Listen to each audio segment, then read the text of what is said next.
Hello, I'm Steph from My Driver Classic and I can't stop smiling because I'm at one of my favourite events today, which is Moggy Fest, and it happens at the Spring Auto Jumble at Beaulieu Motor Museum. Now, I know because I help organise Rustival, and remember the next one is coming up on the 28th of September, that organising events is really hard. There is so much that goes into it, so much that you'll never see. And so when you come to a really good event, you think, blimey, there must be so many hours in this. And this is just such a great event. It's, for me, one of those things that I cannot miss every year, even though it takes me over 5 hours to get here. So in today's video, I'm going to show you some of the Morris Minors that are on display, chat to some of the people that are here, and also show you the brilliant little display of bits and pieces that they've put on in the inside. There are hundreds and hundreds of hours that go into making this work. It's a really special event. And to say that the last Morris Minor was made over 50 years ago, it's quite, I don't know, it's just quite heartwarming really, how much people still love and care about these special little cars. Now come on, let's go and have a look at some of these bits and pieces on display.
This is our second take on this pickup, but for a very good reason, because Andrew, what have you just won? Best pickup. Hey, this was our favourite pickup as well, so clearly we've all got very good taste. Was this originally a pickup though? Because I've got the vibe that it's not. It was originally a van, 1982. Apparently it was converted to the pickup, Yeah. according to DVLA records. It's a really great example. Is this your only Morris Minor? No, got 1,000 convertible and 1,000 saloon at home, along with the Mark II Capri. And have you had to do a lot of work on this or not? 'Cause It's so had a nice. respray, and we've had it 22 years. 22 so years. respray and a new tilt, and that's it. It is just a really great example. Now, keeping vehicles like this nice is a really tall order. It's so hard when you go into car parks and people don't respect your vehicle, when you're faced with typical British weather, which we haven't got today. We've actually got some nice sun. Do you use it a lot? Because it doesn't look very regularly used. Not a great deal. With the others and what we've got at home, there's always a bit of a shuffle. Most of the time I'm in the Capri because it's easiest to get out.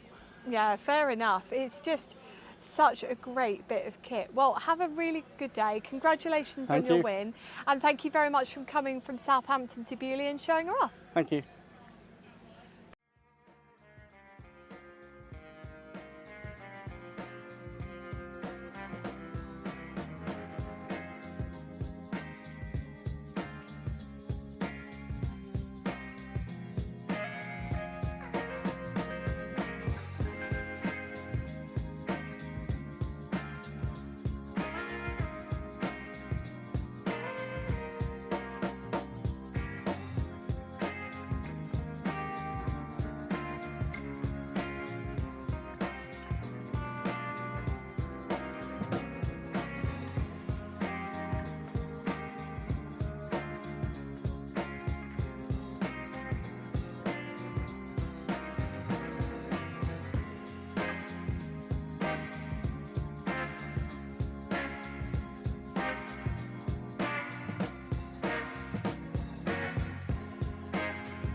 We've looked at a lot of standard miners today, but there's also miners that people have put their own personal touches on.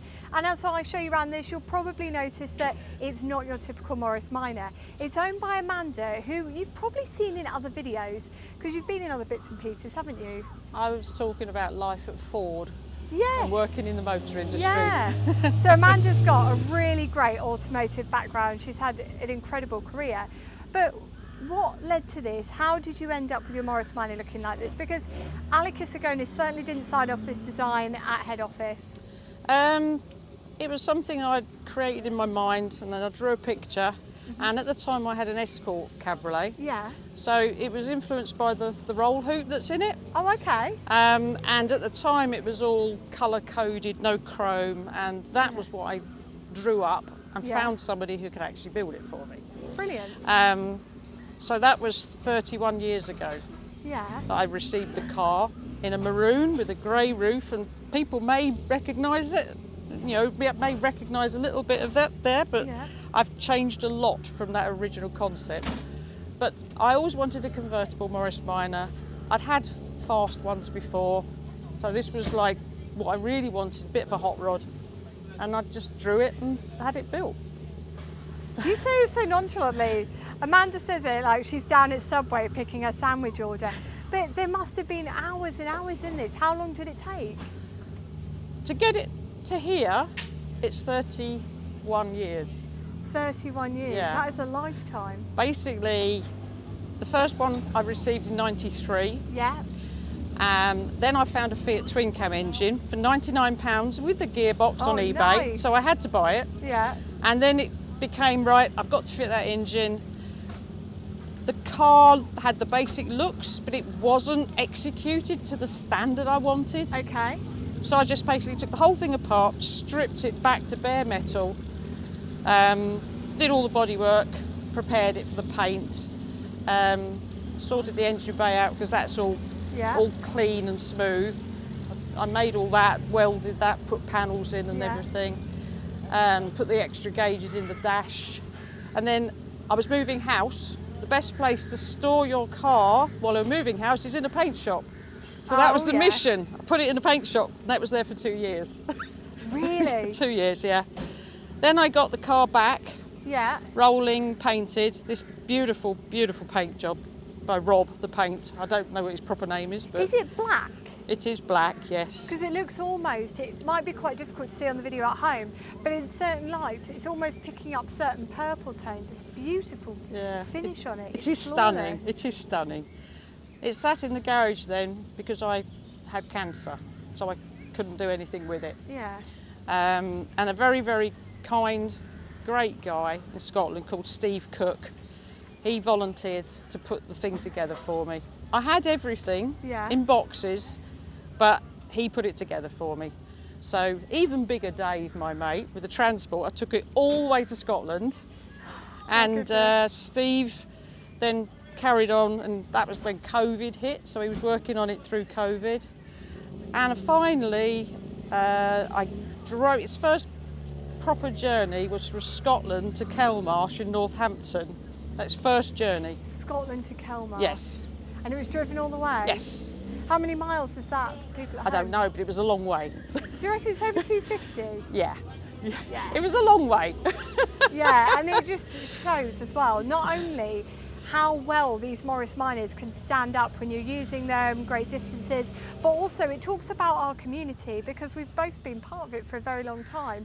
And I think the Morris Minor community is almost unrivaled in how supportive everybody is, how kind people are, and it goes beyond just having the same car, doesn't it? People genuinely want to help you because they want to see you do well, and it's such a great feeling. Well, I know Mark Winton had been a friend of mine even from the days when I had my custom van, and he knew this car in its first iteration. Yeah. And he said to Steve, "You've got to do that car. It's a special car. You've got to do it." So, yeah, between Mark and Steve, it happened. I don't think it would have happened without them, to be honest. Well, I tell you what, I know my mother was in tears when I had it finished because she was so excited it was done.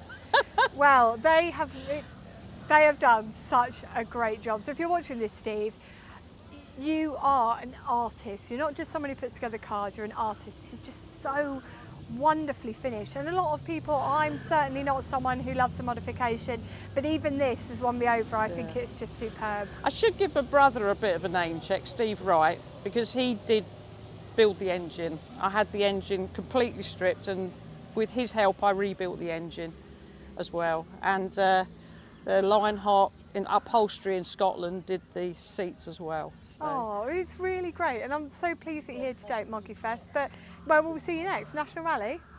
Well, I'm off to France, but not in this one this year. No. It's been twice, so it's used with Ernest. But it'll be the National Rally probably, yeah. Brilliant. So for anybody watching that wants to come to the National Rally, I think it's the last weekend in June at the British Motor Museum, and hopefully we'll see a few of you there. We love people that have a bit of fun with their Morris Minors and put a different spin on them and make it a bit more fun. And this for me was fantastic. I was talking to Danny from Practical Classics and I just cut him off mid-sentence and said, I have got to go and look at that car. And as you can see, it's been decorated like a wind-up toy. And this is Clive, the owner, who's brought the car all the way from Bournemouth. Now, Clive, what's the story behind this? Well, just an alternative fuel source, really, a bit of fun. Sometimes, like just now, a little while ago, some children went past and they really believed it was a wind-up car. So we just have a smile to ourselves, but a lot of people take photographs and stop and look, and it's just a bit of fun, really. Do you use this regularly?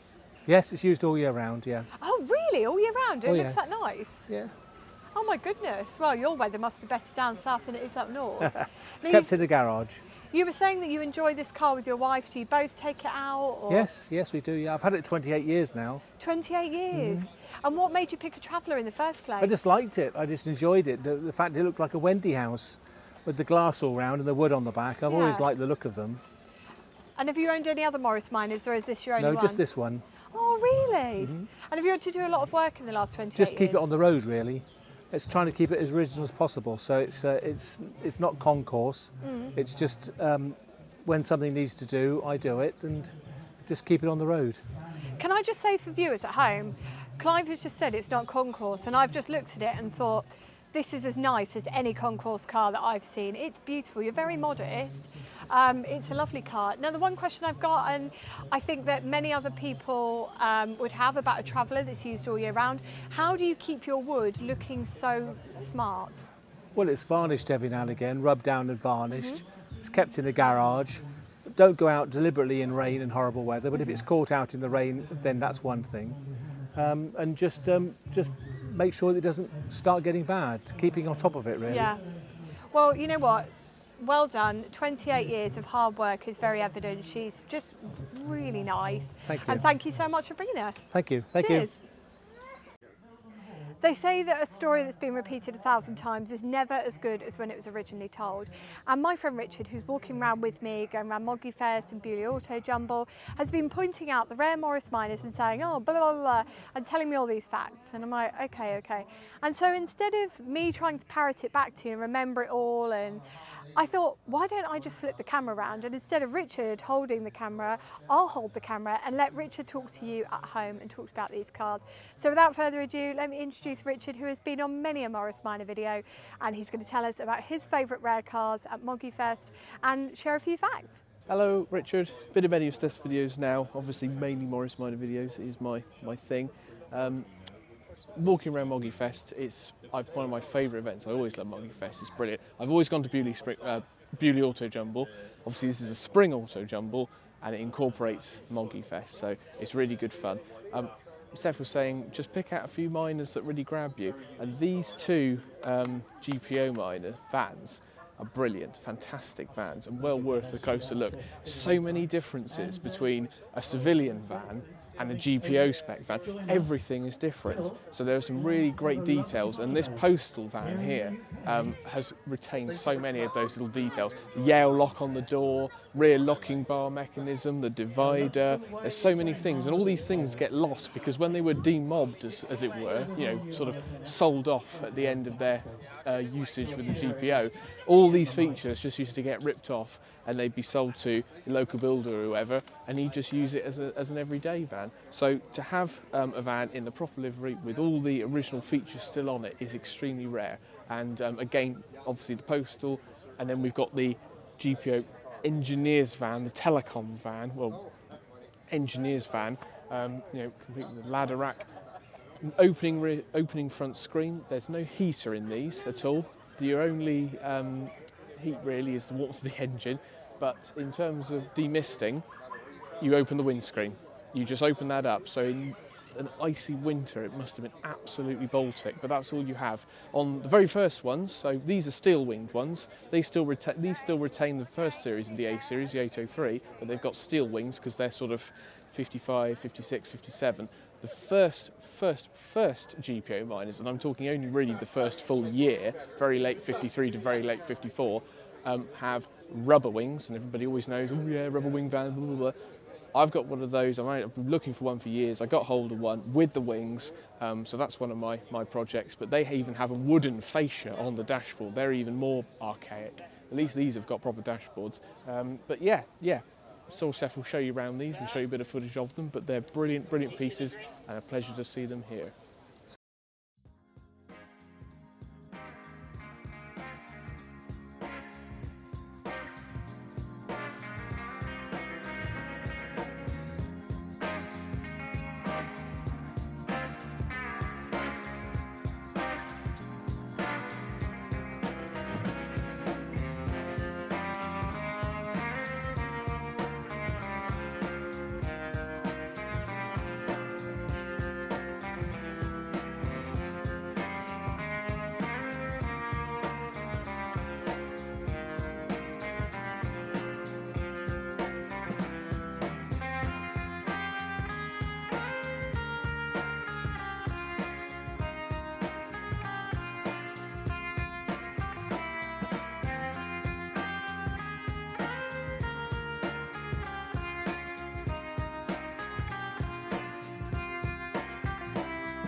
Well, I met somebody who had travelled probably more miles than anybody else that I'd met at Moggy Fest, and it's Phil. Phil, tell us where you've come from. California in the U.S. Oh my goodness, that is some trek to get to Moggy Fest. How did you find out about this? We're here on a holiday, and I saw an advertisement on the internet, and once I saw that, I was like, okay, this is part of the itinerary, and we'll work that in. I love that. But how does an American man get into such a British car? I lived here when I was a bit younger, quite a bit younger, and in Bury St. Edmunds, and I had my first Morris Minor there when I was 18, and I'm now 61. And I have never been without a Morris Minor between then and now. So I've been in them for most of my life. Now, you were showing me some pictures when we were chatting before we started filming, and I think I clocked about 4 or 5. How many have you got? About 18. 18? You have 18 Morris Minors? I do. So you must, what, have one of every type? I do. Just like any child, you know, when you have your Matchbox set, you want to have the full, complete set. And I didn't start out with that many, obviously, but I thought someday I would like to have one of each, the 2-door, the 4-door, the convertible, the pickup, the van, and the traveler. Yeah. And so I eventually got to where I have all 6. Yeah. One day I was looking at the internet and realized the set's not complete. Right. I saw an advert for a lowlight. Oh, okay. Yeah, and so I made arrangements and bought that. But have you got just Morris Minors, or you've got other interesting British cars? I have a bunch of other different British cars as well. I've got some MGs. I've got 2 Morris 8s. I have a Sunbeam Alpine and a Frog Eye. So a variety of cars. And the lowlights that you mentioned, they're actually very, very rare in the United States. Oh, it really? wasn't Okay. until about the mid 50s to late 50s that's when they sold the most of them over there. Oh, of course, because, and we talked about this in videos before, the reason that Morris Minors went from lowlights to highlights was actually to meet the American requirements at the time, wasn't Exactly, it? yep. So yeah, of course, God, you can tell I've been out in the sun all day at Beaulieu for getting some basic stuff like that. So what's next for you? You've got your 18 Morris Minors, you've got all your other lovely British classics. Have you got any shows coming up or adventures? So we work on the cars quite a bit, and I've got cars that range all the way from probably better than museum quality, all the way down to what in the world are you keeping that for? So as I kind of work through some of the cars I'm restoring, and some of the cars, you know, are projects to come, and some are already finished. So have you got, whilst you're in the UK, have you got any other British landmarks you want to go and see? What else have you got? Anything else Morris Minor? We're kind of on the back end of our time over here. Yeah. But we are going to ESM tomorrow. Oh, nice. And they'll probably get quite a bit of post money from us shipping things home. That's brilliant. So for anybody who is uninitiated into Morris Minors, ESM is East Sussex Miners. So they're kind of your biggest supplier for bits and pieces. I use them a lot. You can use them when you've got the older cars, when you've got some of the, when you've got some of the newer cars, when you've got the older stuff, the low lights and stuff like that, you're best off going to somebody like Brian Gosling, who can be contacted through the Morris Minor Owners Club, because he tends to have a good stack of all those spares. And I believe you've met Brian this weekend, haven't you? I have, yes. And then what's it been like for somebody who's out there in America doing all your Morris Minor stuff to come here and see so many in one field and meet so many owners? Oh, this has been wonderful. One of the highlights of the trip for me because of all the Morris Minors. I think my wife is concerned that I might not be going back. We'll make sure you go back, although there might be a fair few Morris Minor bits and pieces in that suitcase. There is. Now, I think that's the thing. We're coming to the end now of Moggy Fest, or certainly the end of the filming, so I'm going to go off and have an ice cream and enjoy myself getting up close and geeky with some of the cars. But I hope that when you watch this video back today, that you've really got a good grip of what is going on at Moggy Fest, how much fun there is, and plus, once you're all Morris Minored out or you need a little bit of a break, you can go for a walk around the autojumble as well. It's such a good event. Do you know how much the tickets were? I don't remember. I think it was under £20 anyway. Yeah. It's a real bargain of a day out when you consider that, and I think £20 gets you the weekend, but nowadays the cinema ticket is running in sometimes at over £10. So it's, a fantastic weekend to have in your diary. It's so sociable. It's a really great way to meet other Morris Minor owners, and also it's a fantastic way to find the joy in old cars again, because sometimes when you're at the coalface and you're fixing these old cars, you just think, oh no, not another day. But anyway, it has been a cracking weekend. It's been a cracking day. I hope you've enjoyed the video. But until next time, we say goodbye to everyone and take care and drive safely.